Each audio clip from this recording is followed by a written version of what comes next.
Hey man, something feels off in modern dating. You felt it, that subtle instability, the constant uncertainty, the feeling that connection today doesn't have the same weight it used to. It's not just you, it's not bad luck, it's not that you're too nice or too intense. The entire environment has changed, expectations have shifted, attention has been fragmented, and most people are walking into relationships carrying invisible damage they don't even recognize. We live in a time where attention is currency, validation is instant, options feel endless, and when options feel endless, commitment feels optional. People don't bond the same way when they believe something better is one swipe away. That subtle belief, even if it's unconscious, makes attachment fragile. It makes loyalty conditional. And when loyalty becomes conditional, stability becomes rare. The problem isn't that people are evil, it's that they're overstimulated, emotionally saturated, bombarded with highlight reels, filtered lifestyles, and curated perfection. When your brain consumes constant novelty, real connection can feel slow, predictable, even boring. And yet real love has always required patience, depth, repetition, growth over time. There's also an identity crisis happening. Many people don't actually know who they are outside of validation loops, social media approval, external praise, romantic attention. When someone builds their self-worth on reactions instead of internal grounding, relationships become mirrors instead of partnerships, and mirrors crack easily. A lot of instability in dating today isn't about incompatibility, it's about emotional immaturity, disguised as independence. People say they want commitment, but panic when it requires sacrifice. They say they value honesty, but avoid difficult conversations. They want passion, but run from consistency. That contradiction creates chaos. And here's the part most men don't want to admit. We contribute to this too. When you chase someone who is inconsistent, you reward inconsistency. When you overinvest in someone who hasn't proven themselves, you distort the balance. When you tolerate disrespect to avoid loneliness, you reinforce weak dynamics. The ecosystem stays broken because people keep participating in it. Modern culture also glorifies emotional highs. Drama is romanticized. Toxic intensity is mistaken for chemistry. Calm stability is labeled boring. But long-term connection has never been built on adrenaline. It's built on reliability. And reliability doesn't trend. It doesn't go viral. It doesn't spark fireworks. It builds slowly, and most people today lack the patience for slow. There's another layer, fear of missing out. When someone commits, they feel like they're closing doors, and if their identity isn't strong enough to choose one path confidently, they hesitate. That hesitation leaks into the relationship. It creates distance, doubt, micro-withdrawals, and the other person feels it long before it's spoken. You can't build something solid with someone who's addicted to stimulation, because stability requires stillness. It requires sitting in ordinary moments without needing constant excitement. And if someone equates excitement with love, they'll keep chasing intensity instead of nurturing depth. The real issue isn't that people are beyond repair. It's that they've never been taught how to build something stable. They've been taught how to attract, how to perform, how to impress, but not how to endure, not how to regulate emotion, not how to handle discomfort without running. And until someone learns those skills, every relationship becomes a cycle instead of a foundation. What most men are experiencing right now isn't just rejection, it's instability. It's dealing with people who want connection, but don't have the emotional structure to sustain it. You'll meet someone who speaks about loyalty, depth, long-term vision, and for a moment it feels aligned, but alignment built on words collapses quickly when it meets pressure. The first real conflict, the first wave of boredom, the first external distraction, and suddenly the tone changes. Not because she's malicious, but because many people today were trained to chase feelings, not build foundations. And when feelings fluctuate, which they always do, they interpret that fluctuation as a sign something is wrong, instead of understanding that emotional waves are normal in long-term bonds. There's also an overstimulation crisis that nobody talks about seriously enough.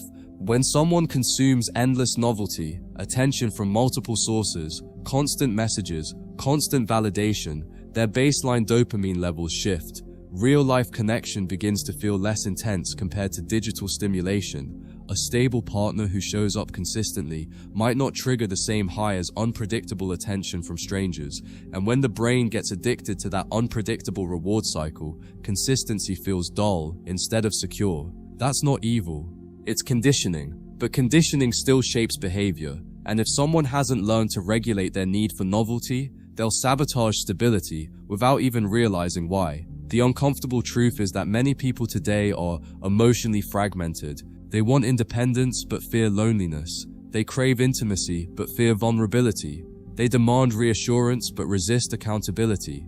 That fragmentation creates contradictions in behavior. One week, she wants closeness. The next week, she pulls back. One moment, she's envisioning a future. The next, she's questioning compatibility. And if you try to analyze it purely logically, you'll exhaust yourself. Because the issue isn't logic, it's internal inconsistency that hasn't been resolved. And here's where a lot of men break down. They start personalizing chaos. They assume every shift is about their inadequacy. If she withdraws, they think they failed. If she becomes distant, they think they weren't enough. But often what you're witnessing isn't a response to you, it's someone wrestling with their own unresolved emotional patterns. People who haven't built internal stability will constantly look for external changes to soothe internal discomfort. New partner, new excitement, new storyline, but the pattern repeats because the core hasn't changed. Modern culture has also blurred the line between self-expression and emotional impulsiveness. We've been taught that every feeling must be honored immediately, that if something feels uncomfortable, it must be wrong. But discomfort is part of growth. Boredom is part of stability. Frustration is part of merging two lives together. If someone hasn't learned to sit with those states without interpreting them as danger, they'll constantly reset relationships at the first sign of friction, and that creates a generation of short-term bonds disguised as deep connections.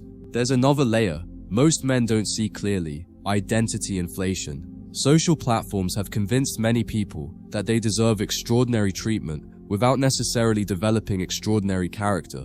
When someone believes they're always the prize but hasn't built emotional depth, they'll constantly evaluate instead of invest. They'll look for greener grass instead of watering what's in front of them, and evaluation mode kills intimacy. Because intimacy requires commitment to growth, not endless comparison. And let's be real, men adapt poorly when faced with this instability. Instead of raising standards, many lower them. Instead of becoming more disciplined, they become more reactive. They start over-texting, over-giving, over-performing to secure someone who is already internally uncertain. That overcompensation only reinforces imbalance. When you try to anchor someone who doesn't want to anchor themselves, you become the one drowning. The deeper problem isn't that modern dating is impossible. It's that it requires stronger internal structure than ever before. You cannot operate from need. You cannot operate from fear. You cannot build your emotional world around someone whose own foundation is unstable. Because if you do, every mood swing feels like an earthquake, every disagreement feels catastrophic, and you'll constantly feel like you're one step away from losing everything. What high-value men eventually realize is this: you cannot rescue someone from emotional inconsistency. You cannot discipline someone into maturity. You cannot love someone into stability. Growth must be self-chosen, and until it is, your role isn't to fix, it's to evaluate, to observe patterns, to test consistency over time, to watch how someone handles boredom, conflict, stress, because those moments reveal far more than romance ever will. And here's the real shift. Instead of becoming bitter, you become strategic. You stop assuming intensity equals depth. You stop assuming attention equals investment. You stop assuming chemistry equals compatibility. You slow down. You let time expose reality. You build your own structure first, financially, physically, mentally, and then you allow someone into that structure only if they demonstrate emotional regulation, accountability, and long-term thinking. That's how you adapt without becoming hardened. That's how you stay sharp without becoming cynical. A grounded man moves differently in this environment. He doesn't rush connection just because it feels good in the moment. He understands that intensity is easy. Anyone can create sparks for a few weeks. Chemistry can be manufactured through mystery, flirtation, unpredictability. But character reveals itself slowly. So instead of diving headfirst into emotional attachment, he observes. He listens more than he speaks. He watches how she handles inconvenience. Because anyone can be affectionate when everything is smooth, The real data appears when things don't go her way. He also refuses to mistake words for commitment. Modern dating is full of grand declarations early on, future talk, promises, emotional bonding conversations that feel deep and intimate, but depth spoken too quickly is often just projection. A disciplined man doesn't get intoxicated by early affirmation. He enjoys it, but he doesn't anchor his expectations to it.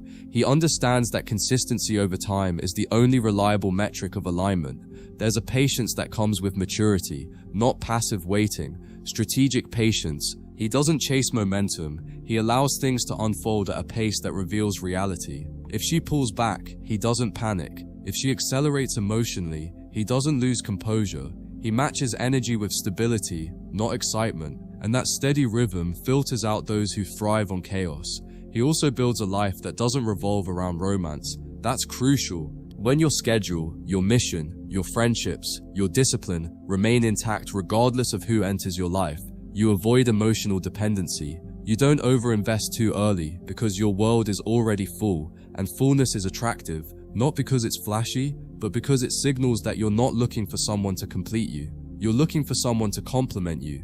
And when red flags appear, he doesn't negotiate with them. He doesn't rationalize instability just because he's attached. If patterns of inconsistency show up, emotional volatility, lack of accountability, disrespect disguised as humor, he addresses them calmly, and if they continue, he exits without drama. That decisiveness protects his long-term peace. Here's something most men learn too late. Not everyone is meant for long-term partnership.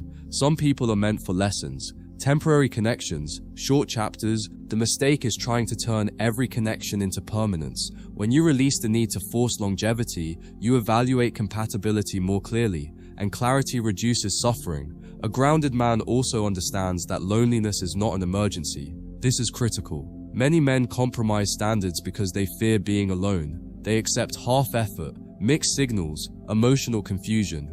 But when you become comfortable in your own company, you stop tolerating instability just to avoid silence. Solitude becomes strength instead of punishment. In this modern climate, discernment is more valuable than charm. Charm gets attention. Discernment protects your future. You don't just ask, does she like me? You ask, is she emotionally regulated? Does she take responsibility? Can she handle discomfort without running? Those questions matter far more than how intense the chemistry feels in week 2. And let's be honest, some women will interpret your steadiness as emotional distance. They may say you're hard to read, that you're not expressive enough, but what they're often reacting to is the absence of volatility. If someone equates drama with passion, your calm presence might initially confuse them, but the right woman won't be confused. She'll feel safe, she'll feel grounded, she'll feel supported without being suffocated. This is how you navigate modern relationships without becoming cynical. You don't assume the worst, but you don't assume the best either. You let behavior speak over time. You keep your standards high but your ego low. You remain open but not naive. And above all, you protect your internal stability as if it's sacred, because once you lose your center trying to fix someone else's instability, you've lost more than a relationship. Finding emotional maturity in today's dating environment requires something most men don't practice enough: deep observation without projection. When you meet someone who feels different, it's easy to overlay hope onto her behavior. You notice small signs of consistency and amplify them. You hear one accountable statement and assume she's self-aware. But emotional maturity isn't measured in isolated moments. It's revealed in patterns under pressure. Watch how she handles inconvenience. Watch how she reacts when plans change. Watch how she speaks about past relationships, not just what happened, but how she interprets her own role in them. Does she take responsibility, or does every story position her as the victim of someone else's failure? That distinction alone tells you whether you're dealing with someone who grows or someone who repeats cycles. An emotionally mature woman doesn't just seek chemistry, she seeks alignment. She won't rush to label something extraordinary before it's tested. She won't collapse into intensity and then panic when reality introduces complexity. Instead, she'll move steadily. She'll ask questions that reveal depth instead of chasing surface-level stimulation. And perhaps most importantly, she won't punish you for having boundaries. When you say no, she won't interpret it as rejection. She'll interpret it as structure. That's rare, because structure requires internal security, and internal security is built through self-reflection, not attention. You'll also notice that maturity shows up in conflict style, not the absence of conflict, but the management of it.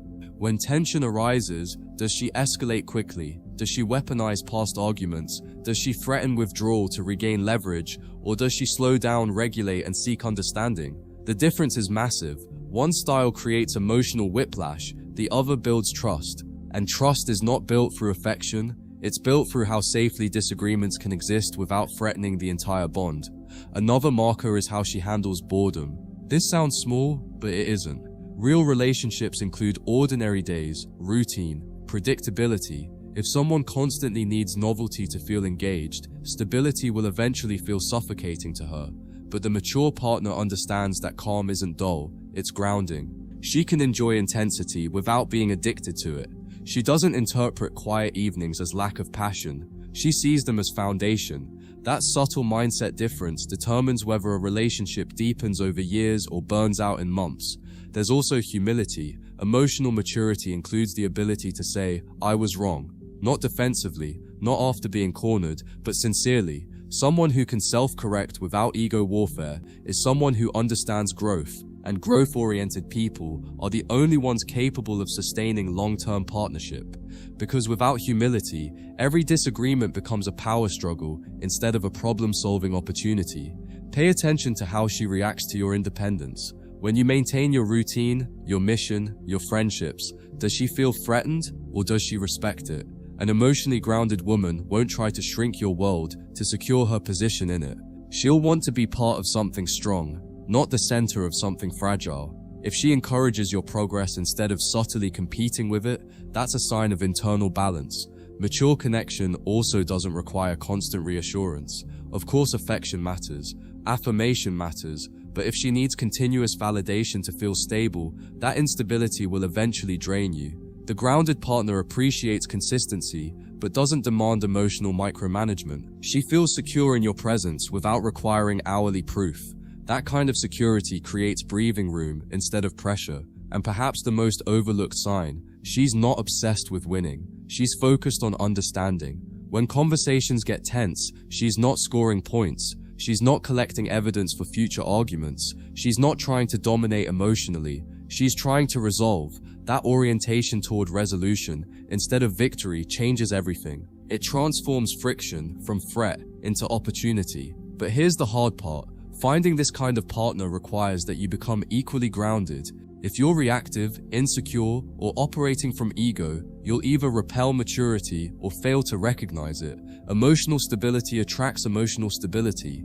Chaos attracts chaos. You cannot demand depth if you haven't built it within yourself first. That's why high standards must be paired with high self-discipline. At the end of the day, navigating modern dating successfully isn't about becoming hardened. It's about becoming clear. Clear about what you tolerate, clear about what you value, clear about what emotional patterns you refuse to entertain. When you develop that clarity, you stop being confused by instability, you stop being seduced by intensity, you start choosing deliberately, and deliberate choices build strong futures, not temporary highs.